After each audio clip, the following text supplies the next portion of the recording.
New TV Telugu. Natural star Nani దర్శకుడు శైలేష్ కొలను దర్శకత్వంలో రూపొందిన హిట్ 3 చిత్రం బాక్స్ ఆఫీస్ వద్ద సంచలనం సృష్టిస్తోంది. మే డే సందర్భంగా మే 1వ తేదీన ప్రపంచ వ్యాప్తంగా ప్రేక్షకుల ముందుకు వచ్చిన ఈ సినిమా తొలి రోజే రికార్డు స్థాయిలో వసూలు సాధించి నాని కెరీర్ లోనే ఒక మైలురాయిగా నిలిచింది.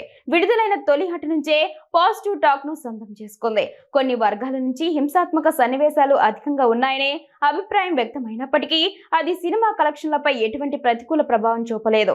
చిత్ర నిర్మాణ సంస్థ అధికారికంగా విడుదల చేసిన ప్రకటన ప్రకారం హిట్ 3 మొదటి రోజు ప్రపంచ వ్యాప్తంగా 43 కోట్ల రూపాయలు గ్రాస్ కలెక్షన్లను రాబట్టింది.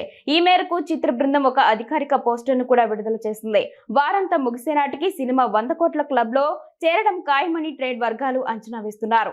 ఓవర్సీస్ మార్కెట్ లోనూ హిట్ 3 భారీ వసూళ్ల దిశగా దూసుకుపోతున్నట్లు సమాచారం.